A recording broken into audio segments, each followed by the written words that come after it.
Thank you very much for the introduction and for the invitation, Prashant. It is wonderful to be here and, excuse me, and sharing these results. So some of this work has, we've been working on for a while. Some of it is really brand new, and so your feedback is really welcome, and we hope to continue to make it stronger. But so today I'm going to talk about in-service teacher professional development. So how do you help teachers who are already in the labor force to become better teachers? And this is work together with Anna Popova, who's here, as well as Mary Breeding and Violeta Arancibia. So I'm going to start with at kind of 30,000 feet. And as Prashant said, please feel free to interrupt along the way. So I don't think anybody here, especially here, at a school of education, would argue about the importance of teachers. So in the World Development Report 2018 that the World Bank put out, we propose a very simple model just to kind of help us keep track of the different players in producing learning, right? If the thing we want to produce is learning, you have learners, which are obviously, deeply central, prepared learners.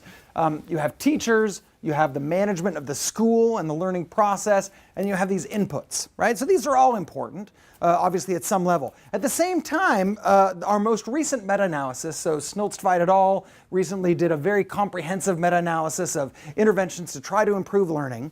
Now, these are interventions that can be undertaken in the context of the school. So that rules out some of the things that we might expect might improve learning through learners, right? Like an early child nutrition program. But in terms of what schools can do, the very highest value interventions were interventions that would improve the quality of teaching. So working through teachers, not just providing materials, not improving school management, but improving teachers. So teachers are really important. We know this also from, in the last few years, we've gotten more and more evidence on what it means to have a good teacher versus a bad teacher or a lower performing teacher. So this is evidence from 5 different countries. Is that right? Can I count? Yep.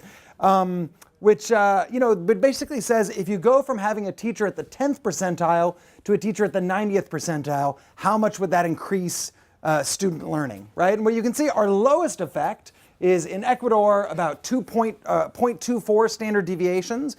So from other research that we've done, trying to examine, well, what is it, how much does a student learn in just a regular business as usual year of learning, what you find is that in countries like Ecuador and low and middle income countries, often students aren't learning much more than 0.2 standard deviations of literacy or math skills over the course of a year anyway. So the difference between a good teacher and a low performing teacher is at least a year by the lowest estimates. Estimates in the US vary, from about 0.29 standard deviations to almost 0.7, and there's some variation within that. And then in some of the countries, we've found estimates that are even higher. So in Uganda, Pakistan, and some measures in India that indicate that the difference between having a good teacher and a low-performing teacher is just enormous. It makes a huge difference. So, I with my work at the World Bank, I go to a lot of countries and we talk about education systems and how to improve them, and they all want better teachers. But there are a lot of different ways to get better teachers.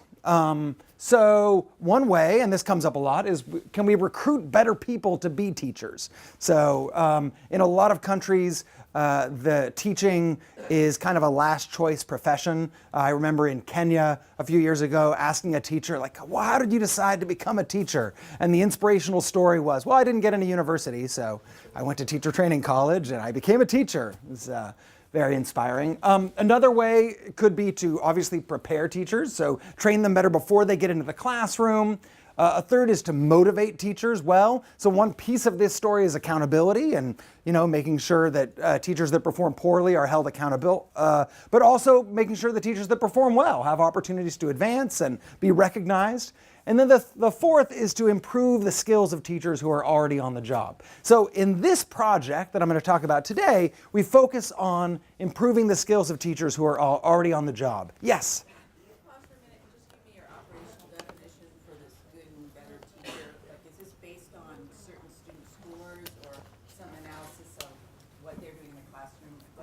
Yeah, no, that's a really important question. So when I say high performing or low performing teachers in this context, essentially what we're talking about is teachers that produce high value added in terms of student learning as measured in test scores. And are the test scores the same across countries, or it's in a given country? These are within these are within country estimates. And so you wouldn't necessarily, that's why, so for example, if you look at these aren't strictly comparable. Like the point of this isn't that, in Uganda, teachers matter more because they're different tests and they're measured in slightly different ways. But within Uganda, within Ecuador, within India. And also that's, we recognize that this is a deeply reductive way of thinking about, teachers do a lot of things, teachers inspire students, but fundamentally, I think, part of the reason the World Development Report that we wrote at the World Bank focuses on learning, and learning partly as measured by test scores, is that, I've had a lot of inspiring teachers. Most of us had inspiring teachers. Most of those inspiring teachers also taught us things, right? So there's a positive correlation between teachers who actually help their students to learn how to read and write and think critically, and the teachers who inspire you to become, a great person and that sort of thing. Yeah. So is this test measure strictly at some point in time, or is it a measure of improvement over, say, a year? Right, so each of these are based on some sort of value added, for example, over the course of a year. Which is the time that most students are under sort of a given teacher. So there have been estimates from Chile, for example, that look at the cumulative effect of being under one teacher over a high value-added teacher over the course of multiple years, and they see, cumulative beneficial effects of that. There's a potential confounding depending on how the students are assigned to the teachers. So if I'm a teacher of very good students, my scores may be much higher than my neighbor who happens to have less well-prepared students. Absolutely. So this is a big issue. So in Ecuador, Shadi et al. Did some research where they convinced the Ministry of Education to actually randomly assign students to classes for exactly this issue. They found in that context, so there's one country, one context, right? They didn't actually see any sizable effects of this sorting issue. Doesn't mean it's not an issue in other places. I think, fundamentally, this is motivating to say that teachers are really important rather than to say, I'm not going to fall on my sword on any particular estimate of the standard deviations in learning delivered by a given teacher. So, part of the reason we focus on, so I think, arguably all of these are important, but when we think about the reason we're going to focus in this project on improving teachers that are in the workforce is fourfold. So one is a governance reason, and so if you work with ministries of education, in many ways, in-service teacher professional development programs is something that they have within their control. Whereas teacher preparation, for example, means working with universities and teacher training colleges, which are often a whole separate governance structure within government, so much more difficult. There's a political economy reason, which is that teachers in most countries really like teacher professional development, right? So in some cases, we might argue that they like it for the wrong reasons, like they get out of the classroom, maybe they get a per diem, like they get some sort of payment for, traveling to it and this kind of thing. But in general, it's a popular item, and it's an item that's already a line item in the budgets of most ministries of education. And then two other arguments is to focus on this is that we do have some evidence that it can be really effective, and I'll talk more about this in a moment, but we also have evidence that it often isn't. So we have this exercise that all ministries of education are investing in and arguably often doing so poorly, and so let's figure out how we can help them to do it well. So a little bit more kind of background on this. Part of the motivation for how this can be effective comes from some work that Anna Popova and I did a few years ago where we took a whole array of reviews of what works to improve learning, right? Again, focusing on studies that have some sort of impact on student test scores. And so we compared 6 reviews with 227 studies on improving learning. And you can see over the last 15 years, so this is 2000 here, these are the cumulative studies with the blue line, right? You can see there's been a massive increase in the evidence that we have over the last 15 years from low and middle income countries about what works to improve learning. Not all of these have positive effects. So some of what we're learning is what doesn't work to improve learning. But we've learned a lot in the last few years. And when we looked at all of these studies and all of these reviews of studies, we found that there were some significant overlaps. And one of them is that teacher training can be effective, particularly if it's individualized and repeated, so it caters to the individual teacher abilities. Another, if it's associated with a specific task. We'll get more into this later. This is what motivated us to say, well, okay, can we dig deeper specifically into this teacher professional development literature? So any of us who've worked in education, we know that teacher training is not one thing. It's not a monolithic device. So teacher training varies from, so my mom was a public school teacher here in the US for many years, and she would go once a month to a half-day teacher professional development seminar. And I remember she saw me present these results one time recently, and we went back. She's long since retired, and she brought out of her closet some giant binders. So she'd go to this half-day teacher professional development, and they'd train her for 3 hours and then give her this giant binder and say, go ahead and implement this new method. Now, any of us who's tried to learn a skill, that's going to fundamentally change how we do our work, knows that that's not the right way to do it. And so this comes to this point that we know, even though we know that it can be effective, we also know that it isn't always effective. And so a couple of key examples. There was an early literacy program in northern Uganda that when an NGO implemented it, it was very effective. It worked really well, led to big gains in student reading as well as math ability. But then they wanted to reduce costs. So what they did was they decided, well, let's, instead of using these NGO workers, these non-government organization workers, let's have civil servants implement this training, right? There's no reason they shouldn't be able to do that. This actually led to some significant negative impacts, right? So to keep in mind what this means, right? That means teachers who received this training, their students actually did worse than students of teachers who received no training at all, right? And so, that's a real downside. So there's another intervention. This one's even a little bit more perplexing, right? So in Costa Rica, the government designed and implemented an intervention to improve the quality of instruction for middle school algebra, right? And it was an active learning intervention. So basically helping students to be more engaged in asking questions and coming up with hypotheses themselves and deriving their own answers. All the things that all of us intuitively might associate with good, high quality teaching. So again, in this case, there was actually a significant negative impact on student learning. These kids exposed to this intervention did worse than kids exposed to no special teacher training at all. And you might think, oh, well, maybe it was badly implemented. So the researchers examined implementation. It looked like the training was implemented well. It turns out, so they have suggestive evidence that what happened was teachers internalized the basic concepts of active learning, but then they kind of went through the motions. And so they'd maybe ask an active learning question, but teaching with an active learning way is actually much more labor intensive for a teacher than basic lecture like this lecture that you're sitting through right now. And so and so it seemed that teachers didn't internalize that, and they kind of went through the motions. And as a result, students were even worse off than when the teachers were using methods that were more familiar to them. So there are a lot of examples, and maybe most, those of us who've worked in teacher professional development in other countries, a lot of the stuff that I see, and this isn't based on rigorous evaluation, you just see it and you say, man, I cannot think of a theory of change that would lead me from this teacher professional development program to improved practice in the classroom and student learning. I see many programs like that. Not all, but many like that. But at the same time, lots of money is spent on it. So like I mentioned before, every Ministry of Education that I've worked with in Latin America and Africa spends money on this. We did an evaluation of World Bank projects, so loans to governments. Between 2000 and 2012, about 170 had some sort of education components, and roughly 2/3 of those had a specific line on professional development to support teachers. So not only are governments spending on this, they're borrowing money from the international community to be able to do this more effectively. So with that motivation, I'm going to try to do 4 things in this presentation. So first is propose a standard instrument to characterize teacher professional development programs. We call it the InService Teacher Training Survey Instrument, or the ITTSI. There's a brief version which is called the BITSI, so you can use that. It's all of our early childhood background.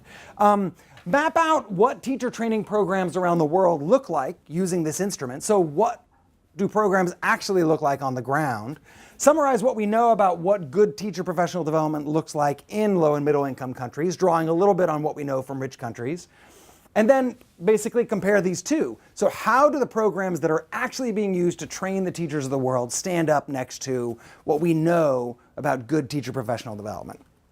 So the first part is the instrument. One of the key things that we found as we started looking at this, we wanted to say, well, we know from this overall review that we did that teacher professional development can be effective, but what specific elements matter? So we started reading a lot of papers on teacher professional development, and what we found is that there is often very little reported about the actual intervention. So you have all these, for example, it's not limited to all these economists evaluating education programs, and they spend a lot of pages on the standard errors and how the randomization was done, and then they have like a little paragraph on how many contact hours were there, and who actually did the training and what was the specific content of the training. It's obviously a generalization, but you see this a lot, and it's not just limited to economists. So we developed together, consulting with a number of experts, we developed a set of indicators to say, well, what would we like to know about these teacher professional development programs? Then we went through about 24 studies initially as a first pass, and we basically found that the median study reported half of these indicators. So there's just huge variation in terms of what people even tell you about the intervention. So if we want to know how many contact hours you need to have in an effective teacher professional development program, or whether you need follow-up visits and how many those should be, it is impossible for us to learn that if people aren't even reporting those characteristics of the program. So then we also thought, well, surely someone has done this. What we found is that no, in fact, and we did a lot of consultation with education experts here in the US and researchers as well as abroad. So you have this array of areas you want to learn about teachers. So you want to learn about teacher policies. So what are the policies that we use to pay teachers and recruit teachers? So the World Bank has an instrument called Saber Teachers, which does some work with that. And then we have a whole set of instruments trying to evaluate what teachers are doing in the classroom. So the Stallings is one very straightforward, simple instrument. A popular one called the class now is often used for gauging the quality of interactions. There's the tips. There are 25 others. But there was no instrument that characterized what do teacher professional development programs actually look like. So we developed it. I'm not going to go through every item because we have an hour and 15 minutes instead of 9 hours, but anybody who wants can meet me at 9 o'clock tonight and we'll go through item by item. So essentially though, we have these 4 broad categories that we wanted to learn about. So the first are big overarching categories which don't really have to do with the content, but more with the context in which these programs are implemented. So who implements the program? Does it have any sort of professional implications, right? Does it matter for your promotion or for your dismissal? Is it based on some sort of diagnostic? So are teachers, the teachers who are going to be selected to participate in it, are they selected because they're low-performing teachers or, for some other reason? So what's the content of the program? So is the focus on upgrading teacher math skills because teachers don't even know the math that they're supposed to be teaching? Or is it giving them some new pedagogical technique? Is there a specific subject area, or is it a broad, you kind of think teach like a champion classroom management that isn't specific to a given subject? How is this training delivered? What are the core activities? Is it mostly lecture? Is it mostly practice? Mostly group work?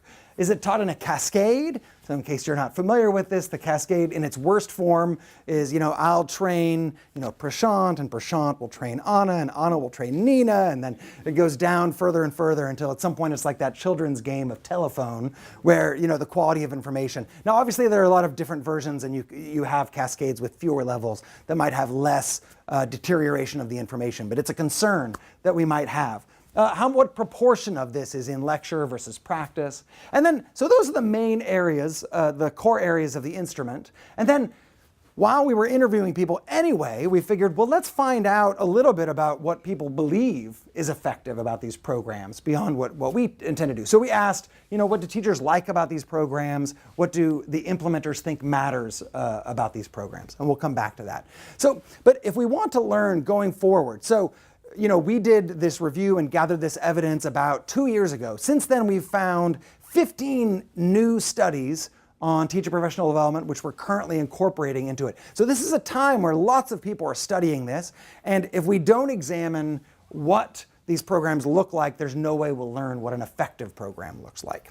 Yes? Somewhere in here, is there a place to document whether there was some assessment or self-assessment of the teacher's learning?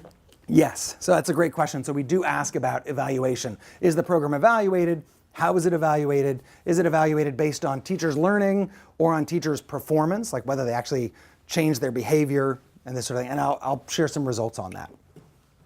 So what our objective from purely influencing research, what we'd love to see is that going forward, people who study teacher professional development programs, they report whatever they want to report in their study, in the study itself, but they include a simple annex that just lays out these indicators, right? Of course, we understand that within the body of a paper, different disciplines will have different demands about what you'll report. But everybody can include an annex these days, and then we can have complete information and really get a better understanding about what matters about teacher professional development. So that's the instrument. So going forward, we're going to talk about two different samples. So one of them is the sample of at-scale government-funded programs. So virtually none of these programs have what we'd call a rigorous impact evaluation, right? Some of them have been evaluated in some basic way, but these are just the programs. If you talk to the government of Tanzania and you say, how do you train your teachers? These are their big programs. And then we have another sample, which is rigorously evaluated programs. These are programs that have student learning outcomes, and they usually have some sort of comparison group. So you have teachers being trained and then some sort of comparison group and a credible way of identifying whether it's a randomized controlled trial or a quasi-experiment of some sort. So just to keep clear, we have these two different samples. So the next thing I want to talk about is what global programs actually look like. So how do countries train their teachers around the world? So what we did to try to figure this out is we identified 4 to 5 countries in each broad region of the world, so sub-Saharan Africa, East Asia, Latin America, and the Caribbean. We got permission from the governments, and essentially we got a list, a roster of all the teacher training programs that the government either implemented or supported over the last 5 years. And then we sampled the 10 largest, and we administered our full survey on the 4 largest programs, including some in primary and some in secondary. And then we have a reduced instrument, which we argue has kind of the most crucial elements, which is only about 12 survey items, so it's much quicker to implement than we did in the 6 remaining large programs. So we have some information on 10 programs per country, and then we have much more detailed information on this smaller group of countries. And the way we implemented this was we did phone interviews with the teacher training program coordinators. So this is the sample that we're drawing on. So we identified 4 to 5 countries in each region. We didn't actually. There are a number of reasons that countries dropped out. So this is not. There's no pretense here that we're saying this is representative of the world's implementation of teacher professional development programs. Like you can see the geographical distribution here and draw your own conclusions. But so we have a couple of countries in Central and Latin America. We have a few countries in Africa. The orange countries are countries where the data collection is still ongoing. We don't have those results built in. And then we have a few countries in South Asia, and then also Russia and the like. So we have a little bit of evidence from various parts of what we might call the developing world. Okay, I think we already talked about this largely. One of the things that we found is that across these indicators that we sought to collect, once you interviewed the implementers, about 98% of the data were collected on average. So it's not that this is a long list of indicators that's very obscure and difficult to find. This is information that if you ask the implementer, they have information. So one of the limitations of this, of course, is that we're asking the implementers about these characteristics. We're not observing these programs. So it's possible that the implementer has in her or his head, this amazing program that they designed and put in, and in practice, absenteeism and actual implementation, those are real issues. So I'm just going to say a little bit about what we know about what these programs actually look like. So, for example, the median program across all these countries reached about 1,000 teachers. So, now obviously this is selected to be the largest programs, but these countries have sizable teaching cores. Their median program has been around for several years, so they've had an opportunity to work out the kinks. And the median program is about 13 days of actual teacher training. So that's about 2.5 to 3 work weeks. That said, you have a number of these very short programs, and then you have some programs that are incredibly intensive that teachers participate in over multiple years. Only about 17% of programs have some sort of salary or promotion implications. About a fifth target teachers based on gaps. So they're actually targeting based on something that we know the teachers need, as opposed to just generally sending out this training to everyone. And about 60% reported some sort of evaluation. And I'll get a little bit more into that later about what we think that means. Yes? When you say 10 largest, is it mostly determined by the size of the teachers in that program? And is that geographically, if it's in an urban area? Is it an NGO or government? Right. Characterize it a bit more. Yeah, no, that's a good point. So so it is entirely determined by the number of teachers that are in the program. The idea being to say, okay, what is the program that if you're a teacher in Rwanda or a teacher in Bolivia that you're most likely to have been exposed to, right? That reaches the largest core. So, but that said, so most of these programs are not urban versus rural targeted. So most of these programs are kind of broad national programs, but this does mean that you'll get a high emphasis here on government implemented programs and not, so a few of these, a few countries, I've worked on teacher issues in Brazil for a number of years, and you'll have different states that are implementing in partnership with foundations and NGOs, really innovative programs. Those wouldn't be captured in this because they're not the major teacher professional development programs that are going on. Yes, Prashant. Duration of program in days. Those days are full days, like 8-hour type of days. That's how we asked them to report it. So yeah, so exactly. Which to me, these numbers were higher than I expected offhand. But yeah, that's how people reported it. A little bit more detail on this. So what the primary focus of these teachers, in terms of content, the primary focus, so about a quarter, the primary focus was subject content. So just helping teachers to know the stuff that they're supposed to be teaching, just the content, no emphasis on pedagogy necessarily. Almost a third had some sort of subject-specific pedagogy. So think about, how do you effectively teach algebra, or how do we effectively teach phonics? About 14% had a technology focus. In a lot of cases, the country was rolling out some sort of education technology program and training the teachers in how to use it. And then about a third was some other focus. So a number of these were curricular updates, where the country had updated the curriculum and they had some basic training to make sure teachers knew, again, what they're supposed to be teaching, very important. If you looked at the elements, so about 60% reported having at least some element of lecture, 84% on discussion, 3/4 on some sort of lesson enactment. So there are a lot of positive materials here. Almost 50% reporting at least some degree of materials development, that the teachers are collaborating and developing materials. And then, so this is if we look at the specific subjects that the programs focused on, those programs that did have a subject focus, we can see that more than half focused on either math or language. These aren't mutually exclusive, so some of the programs had multiple subject areas, in case you tried to add those up and it didn't come to 100%. And then a smaller number looking at science and social science programs. So there's a big emphasis on literacy and numeracy in these programs. So lastly, in terms of what they look like, in terms of delivery, so about 2/3 use some sort of cascade training model. Just under 50%, so it rounds up to 50%, it's like 49.5%, have some sort of follow-up visit, right?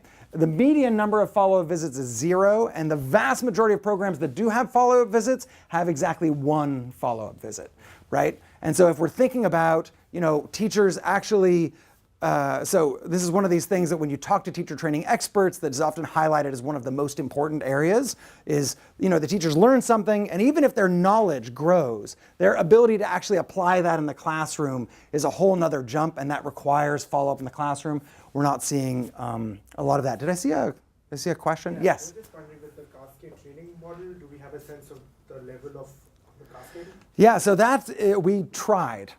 So when we initially designed the instrument, we asked how many levels there were, and it just proved to be something that was impossible for people to answer and to understand. So unfortunately, we lost that. We thought it was really important because obviously a 1-level cascade is very different from a 5-level cascade. But and then how people use the time. So even though we saw that a lot of programs have a lot of different little elements, so basically 50% of time on average is just dedicated to lecture, just 16% to practicing with other teachers, and then actual practicing with students is less than 10%. So this is the broad picture of what these programs look like. So now I'd love to just step back from that and say, well, what do we know? But what does a good program look like? So we don't know, the spoiler alert is that we don't know as much as we should at this point. as much as we'd like to. So first, just a little bit of evidence from rich countries. So there are a number of qualitative reviews in rich countries that Darling Hammond and others have written, which provide a lot of insights. The focus we're going to use here is a quantitative focus, mostly just to be consistent because we're looking at what leads to significant gains in student test scores. And so, for example, Roland Fryer did a meta-analysis of nearly 200 randomized field experiments of educational interventions that report some sort of student test scores. And so these aren't just teacher professional development, these are all kinds of interventions. You can see high dosage tutoring does very well, no excuse charters and charters. Now there is some selection here, of course, in terms of what gets evaluated with a randomized field experiment. That's certainly true. But so teacher professional development shows up in two areas here. So managed professional development and general professional development. So general professional development is what we might think of is not being specific to one specific method or one specific subject, just teaching teachers some general pedagogical skills. And what you can see is that on average, that led to an increase of 0.02 standard deviations, which even in very low performing education systems is a very small effect. And then managed professional development, which is a little more what we might think of as training teachers in a very specific method. You know, how do you use flashcards to teach phonics? How do you use this new method of number lines to teach counting? That one does a little bit better, but still, so it's kind of in the middle of the pack of the interventions that Fryer evaluates, and 0.05 standard deviations is not a huge effect either. For me, the biggest takeaway from this, though, is how little we know. So the number here on the side is the number of studies that these estimates are based on. So managed professional development, what we think might have a slightly better chance, we have exactly 2 studies, right, from high-income countries on what this looks like. And for these general professional development programs, we have 7. So in neither case do we have a huge body of evidence that we're building on. So another piece of evidence on this, so the recent math professional development program, it started reviewing 910 studies. If you read these meta-analyses, they always go like this, like, we looked at 13,000 studies and we found 4 that were, I don't know if that's like every slide when people present these. I want to have the people next to me predict what the final number is going to be based on the initial number. It's impossible, except that it's always really small. So they reviewed 910 studies that could conceivably have been about math professional development.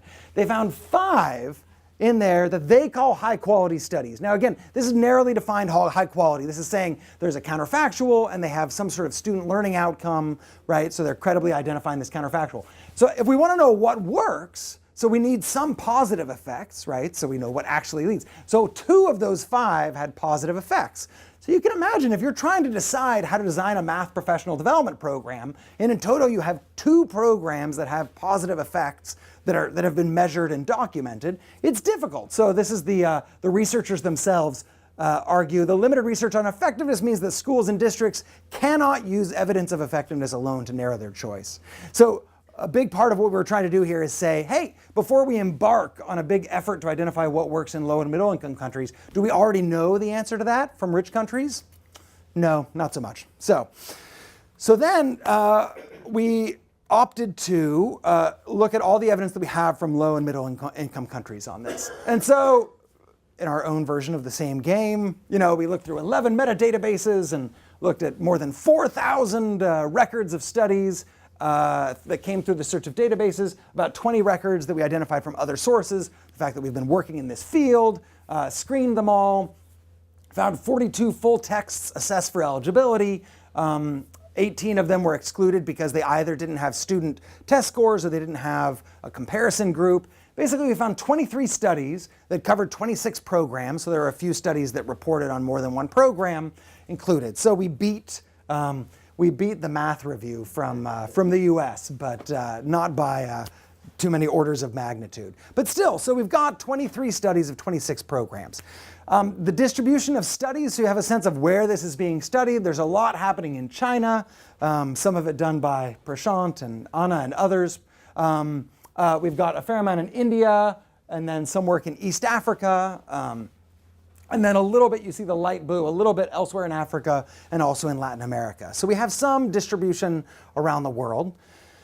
And like I mentioned early on, we basically found about 50% of the indicators were reported just in the evaluation, like in the paper itself. So then we contacted the authors of all the evaluations to put us in touch with the actual implementers. 16 out of the 26 responded. We interviewed the program implementers for 12.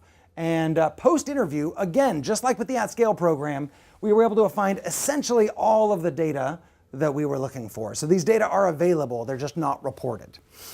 So then the question is, how do you evaluate this? Now, when you've got a sample of about 26 programs, you have to decide what kind of analytical model we're going to do. So what we opted to do is basically a set of simple bivariate regressions, right? That say, okay, which of these characteristics are positively correlated with student learning gains? Now, there's some obvious limitations with that, right? So we could find a positive significant correlation, and that could actually be driven by some other characteristic, right?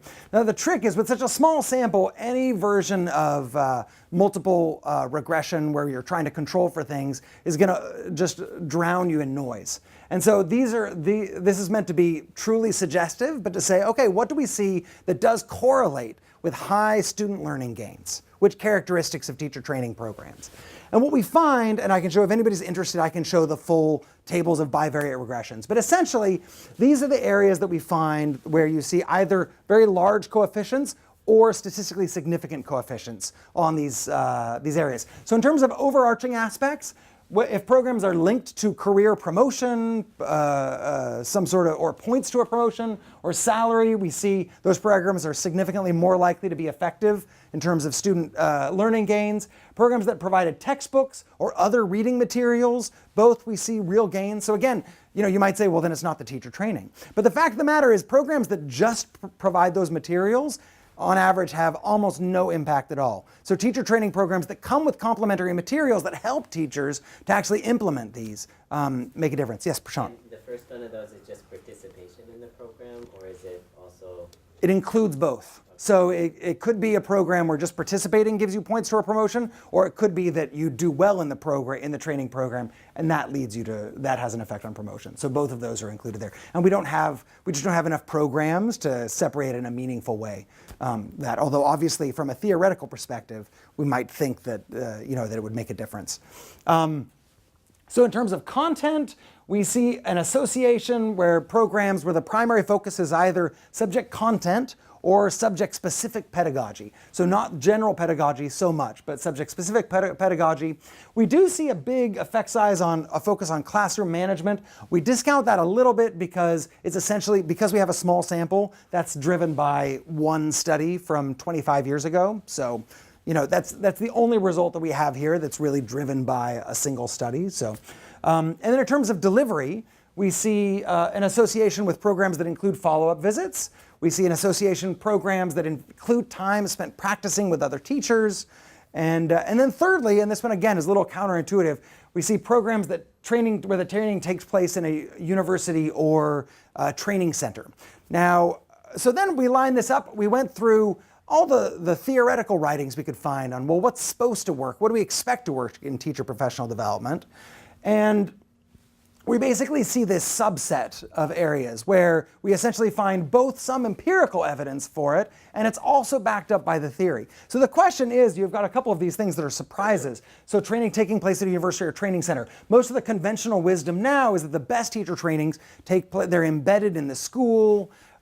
Now, what we've observed practically in an operational standpoint is that in school systems that are very weak, where all the teachers have very weak ability, that then, for example, an entirely school-based embedded program where teachers are supposed to be learning from each other might not be so effective because there aren't necessarily great teachers in every school for other teachers to learn from. And so having at least some element of the training taking place in some central location where teachers actually receive some content, and then having follow-up visits where they can get help in implementing the content and working with their fellow teachers seems to be a positive mix. So we also, as we mentioned, we asked teachers what we asked trainers what they thought were the most effective. And so this is purely subjective, obviously, but these are the people who are in the trenches implementing these programs. For and these are completely non-prompted, so it's open questions, and we just ask them and we see what they come up with. 4 of them come up with the importance of mentoring follow-up visits being really crucial. Several come up with the importance of programs being designed to local context, so not something that you're just importing from the US or the like. And then several brought up the importance of letting teachers be a part of actually engaging and helping to design the program. So that's a bit about what we know from the evidence, the relatively limited evidence that we have on what makes a good teacher professional development program in low and middle income countries, and consistent with, again, the limited evidence that we have from high income countries. Yes, do you have a question? Yeah. Program provides textbooks or other reading materials. Are those for all the teacher's students or just for the teacher? No, this is for at least some of the students. So programs that complement teachers learning a new method with materials to implement that method. So an example of what these programs often look like is a program that teaches a new pedagogical method, right? But then it also gives teachers a workbook or a textbook for their students to use that aligns with the new method teachers are using, as opposed to either programs that just teach a new method with no new materials, which we find are less effective, or programs that just distribute textbooks or other reading materials, which we also find tend not to be very effective. Okay, so how do they line up? This is kind of the, so this is what we've been building to, the roller coaster where it's kind of clicking up to the fast part. So, how do these, one of the experiences that I've had as someone who, works with countries and works with governments in a number of countries is you say, well, intuitively, teacher professional development, I think what you're doing is probably not that effective. The objective of this is to say, well, can we say quantitatively how your program lines up with what we know makes sense? So we focus on these areas where we have some evidence, we have empirical evidence, but we also have a theoretical justification. So the summary is that in general, programs don't do too well, but there are some exceptions. And so, for example, our teacher professional development program is linked to salary or promotion opportunities. So of the top programs, which is the top half of programs in terms of their returns on student learning gains, 75% of those programs are somehow linked to teacher promotion or advancement opportunities, whereas only 17% of at-scale programs have any sort of link to teacher promotion.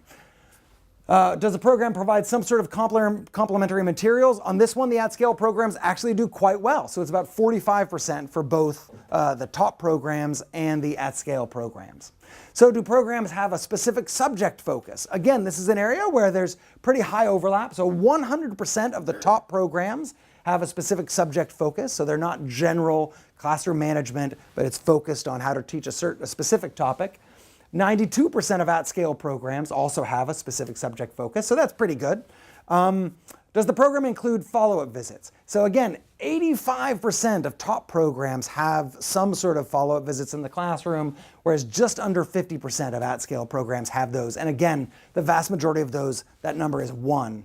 And then the proportion of time spent practicing with other teachers as opposed to participating in a lecture, 60% of the top so for top programs, 60% of time is spent practicing with other teachers, whereas for the at-scale programs, that number is 16%.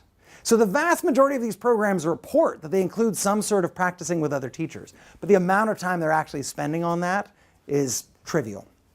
So if we just dig a little bit deeper into this, so we have the 75 versus 17 for whether the program has implications for promotion. Textbooks and storybooks, we can see, the at-scale programs are in orange. They're a little bit higher on textbook, a little lower on storybooks, but it averages out on average for materials, for reading materials. In terms of the focus, we see, there are no top programs that don't have a subject focus of training, whereas, a few of these at-scale programs. In terms of thinking about what's the primary focus, the at-scale programs are more than twice as likely to have the focus of the training be subject content, and the top performers are more likely to have the secondary focus be subject content, and more likely to have the subject-specific pedagogy be the primary focus. In terms of the follow-up visits, so the top line is what we already saw in the summary figure, but then in terms of what these follow-up visits look like, so conditional on having follow-up visits, they don't do so bad in terms of whether the follow-up visits are to review materials, to provide in-class pedagogical support, or to monitor the teachers. You can see that on average, even conditional on having some sort of follow-up visits, the at-scale programs tend to do a little bit worse, and then much worse in the proportion of time spent practicing with other teachers. Yes? I can imagine from the perspective of a policymaker, cost effectiveness would be a major factor in deciding what to implement, not necessarily just raw sort of effectiveness. So Absolutely. is there something, is that something you've taken under? Yeah, so here we're talking about effectiveness, right? But this is exactly what happens in every conversation that I've had with policymakers about follow-up visits and this sort of thing. The first point is cost. Well, that's really expensive. The fact of the matter, though, is that what I would propose is that many of these programs that don't have those visits, it's not that they're less effective than programs that have the visits. It's that they're not effective. It's that we have no evidence that they change any sort of teacher practice. And so then as a government, you have to decide, am I going to roll out a universal teacher training program that at this point I have quite a fair amount of confidence is going to have zero impact on actual teacher practice, but it does achieve some sort of, democratic, everyone gets to participate right now?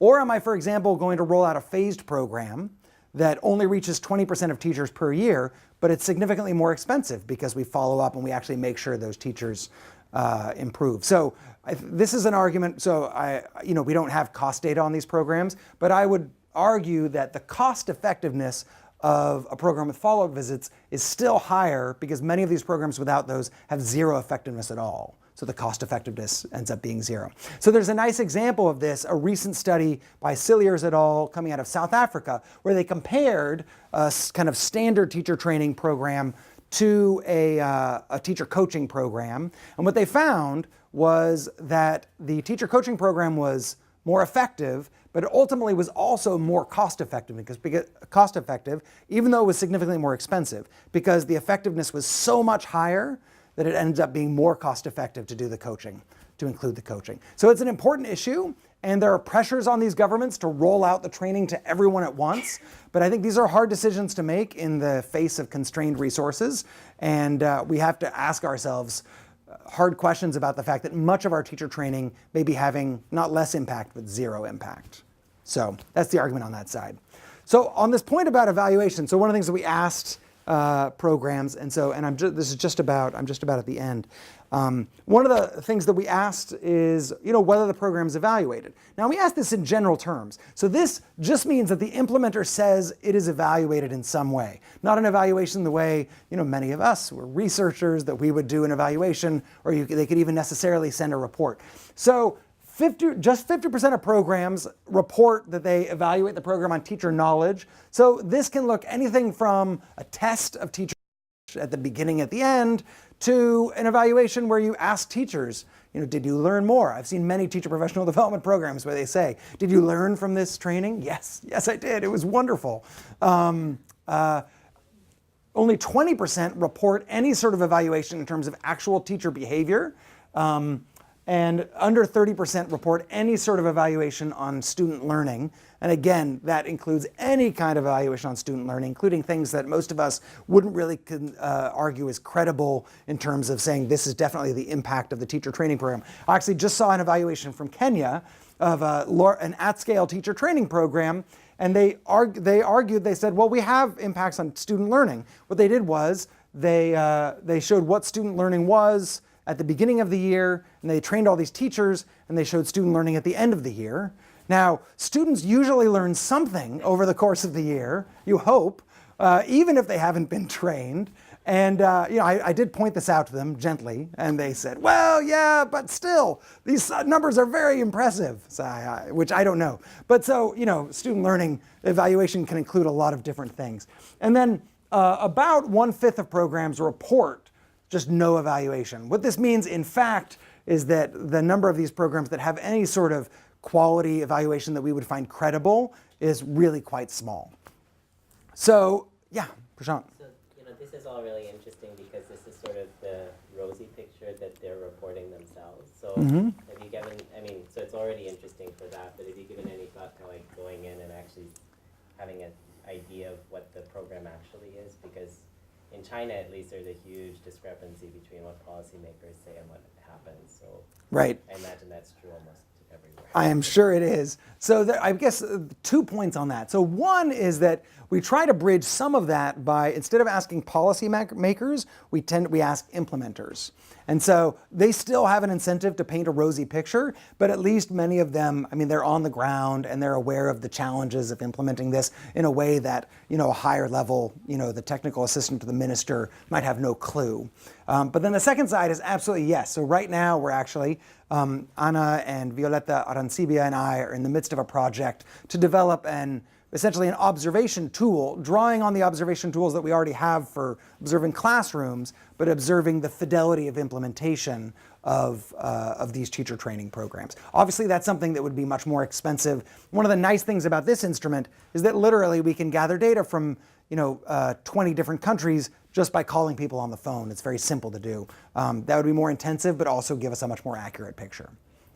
And I think one of the striking things is that these programs don't do very well even when they're reporting their very best case scenario. So we already have a lot of evidence with which to nudge programs, government programs, to improve their quality, even abstracting away from the realities of implementation on the ground. Okay, so basically the big takeaways that we see from the evidence are that trainings are likely not to make a difference if there are no incentives. So this derives from both intuition and from economic theory. That very few actual trainings are linked to any sort of career opportunities, such as promotion or salary. Trainings tend not to make a difference if no one follows up, and the median number of follow-ups in these at-scale programs is 0. And trainings tend to not have an impact if nobody practices, right? And so on average, teachers tend to practice much more with each other in the top programs. It's not 100%. Obviously, there's nothing wrong with imparting some content to teachers, but we have to give them ample opportunity to actually practice that before they get up to their classroom, which is not what we're observing in this global sample of at-scale programs. And then we also see that the top programs are more likely to have a specific subject focus. So in terms of moving forward, we have, so one of the elements that we're doing is developing this additional observation instrument, which we hope to pilot in 2 to 3 countries in the coming year. And then we also are updating the literature review with these new 15 studies that have just come out in the last couple of years. And we hope to have that in the next few months. But what we observe, having gone through these studies, is pretty consistent with what we've observed so far. So if anything, I would expect that the impacts on the importance of follow-up visits, the importance of practicing with other teachers, like based on my sort of brief review of this new literature, is that I'd expect those effects to grow bigger rather than smaller. But that's something we'll be able to confirm in the next couple of months. So thank you very much. Yeah. Oh, thanks. Just to make sure I'm understanding, so when you measure effectiveness, it's not student test score measure, because not many students actually have test scores here. So what's the actual measure? So there's these programs, and there's these characteristics that you categorize, and the regression would be on some outcome on those characteristics, and what level is this? Right. So it actually, when we evaluate effectiveness, it actually is student test score gains. So this is why we have this multi-step process. So the first process is to say, let's look at all the programs that have actually been evaluated with some sort of rigorous impact evaluation. And the way we're defining that here is we're saying programs that have some sort of specific test score, that they measure student test score gains, right? So that's these 26 programs that we found that have student test score gains. They have a comparison group. They're either randomized or they have a credible quasi-experimental thing. So we evaluate those, and that's what we use to say, and essentially what we do is we regress at the level of the program, but using these student test score gains. So we could do meta-regression in this case, right? But we feel like the gains to that would be pretty limited because we have so few programs. So meta-regression would then kind of maybe take it to another level, and it would adjust for the fact that some of the programs that have been evaluated are small and some of them are large. But they're real, when you're talking about 26 programs, the gains to that are pretty limited. But it's not like you could get access to teacher Oh, right. Yeah, no, I mean, so conceivably, I mean, that would be another level of, I feel like that would be another research project. It would be very interesting to kind of bring all this together and then sort of get a bigger sense of how much some of these other characters, like we know from the literature that, you know, a lot of easily observable teacher characteristics tend not to have a big impact on value added. So teacher experience after the first few years, teacher kind of pre-service certification, you know, it's pretty dodgy. So it would be interesting if we were able to get all the primary data, but we don't have that yet. Yes? Well, in some ways, the fact that you have to use student test scores as your measure suggests that you really don't know. You don't have any measures or any knowledge of what constitutes good teaching, because you basically can't line up some characteristics of what you would consider good teaching against what's being taught in these Teacher training programs. teacher training programs. The other question I have is you don't seem to have any knowledge in your questionnaire of what the knowledge is of the teacher trainers. And so it would seem to me that that would be a kind of an important variable Absolutely. in measuring these things. So Yeah. No, so 2 points, those are both good points. So on the first point about, you know, the fact that, you know, we don't observe, you know, like this project doesn't include any, you know, classroom observation. We don't observe, you know, how well teachers are engaging with their students and the quality of those interactions. So there's an argument. So obviously it would be very rich if we had those data. That isn't exactly my question. The question is you don't even have a list of characteristics of what you would consider a good teacher training program in terms of imparting stuff to teachers that works in the classroom. That's why you have to rely on these student test scores.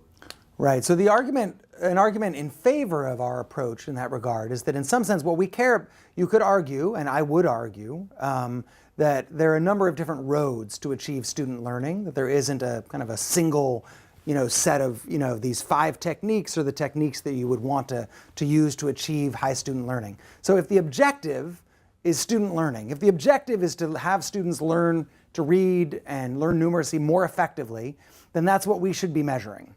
If the objective is something else, if the objective is we have these 5 characteristics of great teaching, we want to just focus on changing that, then I agree, like it would make sense.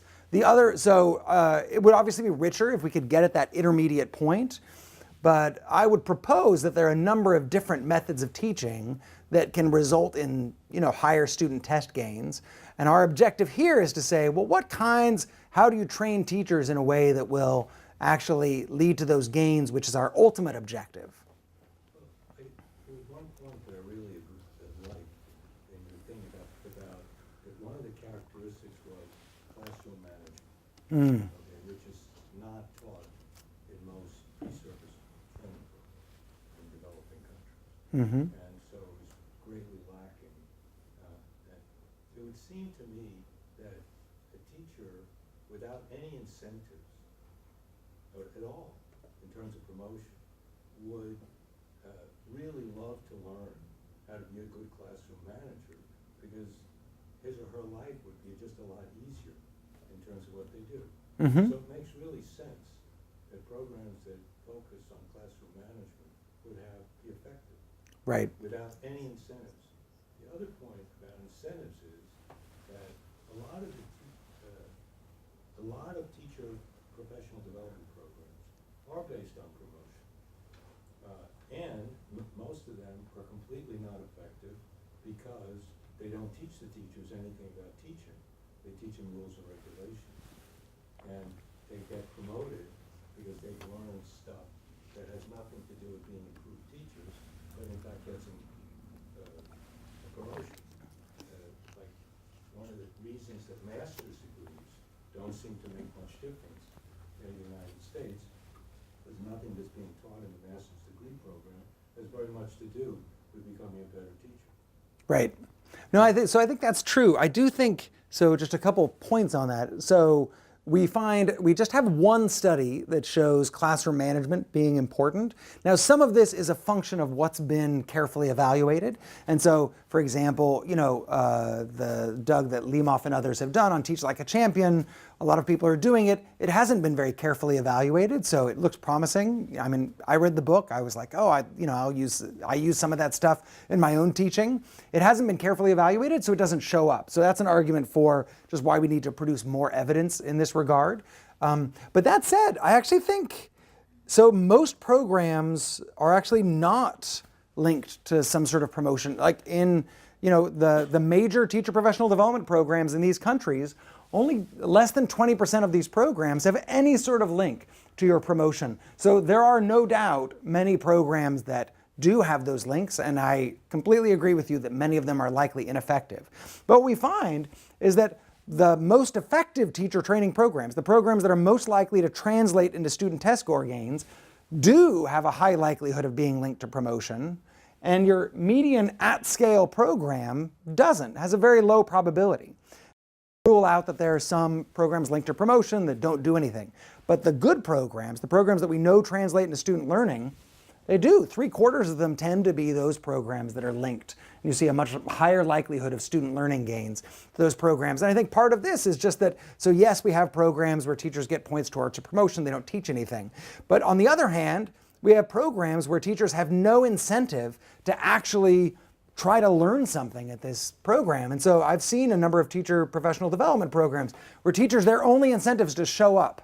They get maybe they get a per diem, they get a day off teaching, and they go and they show up. But their incentive to expend effort to try to kind of learn this new material is very low.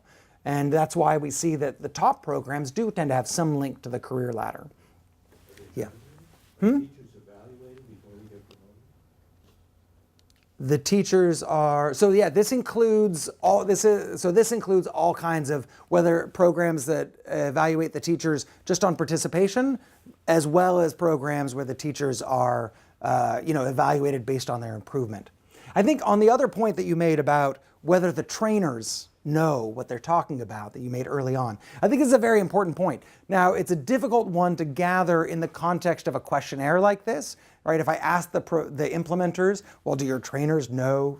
How would you rate the quality of knowledge of your trainers? I wouldn't expect them to either have an incentive to give me an honest answer or to necessarily have the ability to give me an honest answer. So I agree. I think that's very important. That's something that we would think about incorporating as we actually go and observe these programs in practice. Some of the most exciting evidence I've seen coming out of education work has been efforts to actually test teachers in a way that still respects them as professionals, but captures the fact that in many countries, certainly in sub-Saharan Africa and elsewhere in the world, teachers don't actually know the content that they're supposed to be teaching. And obviously that's pretty crucial. So you had a comment. I'm very impressed with the contribution you've made with these studies that you're reporting, and I think it's very important work. The questions I have to do with next steps. And the first question is, are there professional organizations within country or internationally that most of the people who'd be designing these in-service programs belong to? Is there a conference they would attend? Are there journals? Are there networks that these people belong to? Is that organized in that way? I think in most of these countries, the answer to that is not so much. In some countries, in some larger countries, potentially like Mexico or Brazil, you might have some of these associations or a conference where a lot of people attend. But certainly in countries like Tanzania or Bolivia, you wouldn't necessarily have that. So in terms of how you then help countries to operationalize these findings. So there are a couple of things that we're working on. So one is, for example, since I'm at the World Bank, take advantage of the fact that the World Bank has projects with many countries, and those projects tend to be countries, borrow money from the World Bank in order to implement some sort of policy reforms. So one of the things that we're working on developing based on this work is what would policy reforms that would support high quality in-service professional development look like? So it's easy to kind of say as a researcher, well, the good programs look like this and the not so good program, or the at-scale programs look like this. But then if we want to nudge countries to actually have programs more like this, so what should be written into policy, right? So, and what that means is looking through these programs that have some sort of link to promotion and then saying, well, what does that link actually look like? And likewise, programs that have these follow-up visits, we've got a little bit of information on what that, but a policy that the World Bank could negotiate with a government is say any new teacher professional development program you're going to do needs to have some sort of opportunity for trainers to follow up with teachers in the school. So that's one space for that. Yes?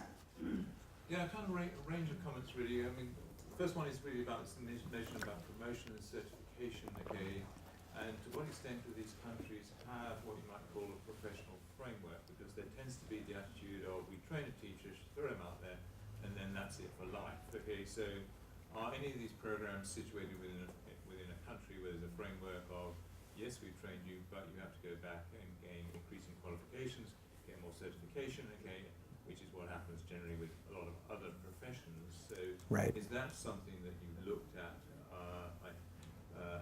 as a factor in this context at all? No, this is a great question.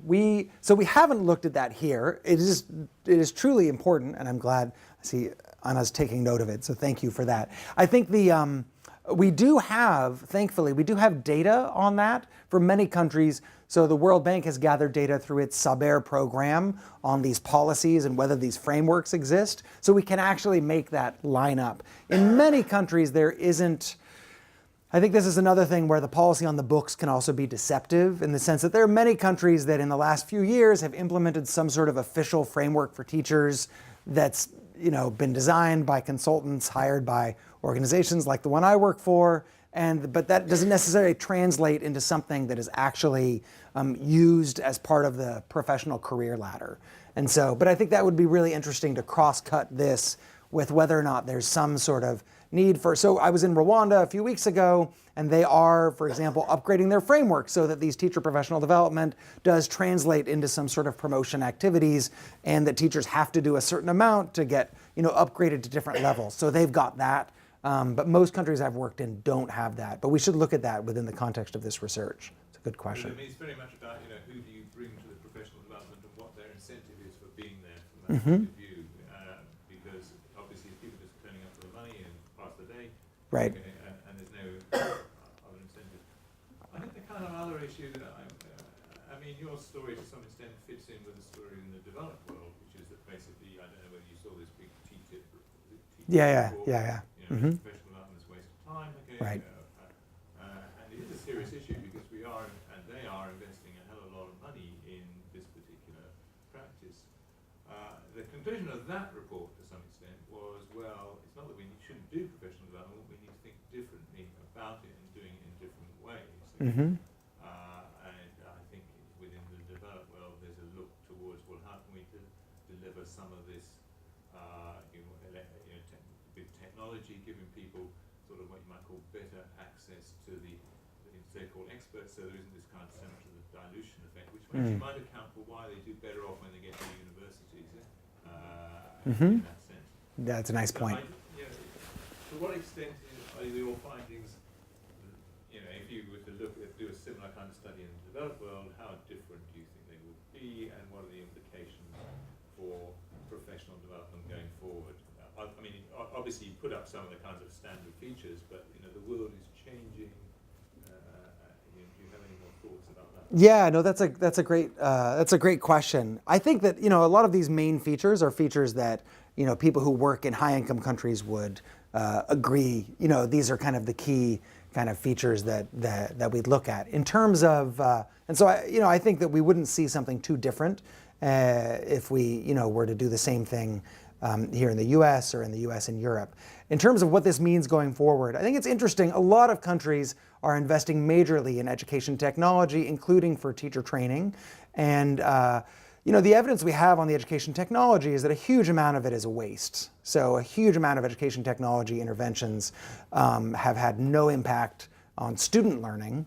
And I think there are times where ministries and departments of education are delusional about that teaching teachers is fundamentally different from teaching students. So, at some point there was a grand experiment to throw laptops at students and kind of hope that they'll just kind of, by having access to these materials, they'll just kind of learn on their own. And it didn't work. It's been, it's a grand multi-country failure for the most part. And I think a number of, and there are some exceptions, but I think there are a number of teacher training programs that hope to do the same kind of thing, which is to kind of, well, if we just throw these materials, then teachers will just learn. And students are people, teachers are people, and there's some fundamentals about how people learn. That said, there's some very interesting interventions. So a coaching intervention that Nina was part of an evaluation of in Brazil used Skype coaching. And so again, along the lines of what you were saying, using the technology, but not using the technology to skip the training or to just give some sort of passive access to materials, but instead to give teachers lower cost access to these experts. And in South Africa, right now, they're in the middle of a randomized controlled trial of a similar program that tries to do coaching through some sort of virtual technology to give teachers better access, not just to materials, but to experts who can help evaluate what their specific challenges are, what their stumbling blocks are, and help them kind of move past that. So I think there's definitely a space for technology, but I think we have to do it right and in a very strategic way. Yeah. I'm curious if No, you can sorry. talk a little bit about how the instrument accounts for variability within some of these metrics. So, for example, the follow-up visits, like what is the range? How are you measuring the robustness between different programs? Yeah, no, that's a great question. I mean, so what we do is, I don't show this here given time constraints. So within each country, we've done an analysis across the programs in that country and kind of how many follow-up visits. So we do capture the variation across programs within country. What we don't capture, and again, this is just the trade-off between something that is easily administrable versus gathering all the data we'd like, which is we don't capture within a given program what's the variation. So we say, what's the average number of follow-up visits? Obviously, we'd love to know all the teachers who are trained by this program and what's the distribution of follow-up visits, what's the distribution of how it was implemented. And we'll get more of that with this observation instrument, but at some point, on some level, that's a limitation. But we do see it across trainings within country, and that's interesting. In that area, we tend to see less variation than I might expect. So there's variation within countries, but for the most part, countries have pretty poor programs, or maybe on average slightly better programs, rather than a huge amount of variation. I know we're out of time. Unfortunately, we're out of time, but thank you, David. It was a fantastic presentation, and we have a few minutes that we can hopefully talk to you afterwards. Great. Thank you all very much. This is very helpful.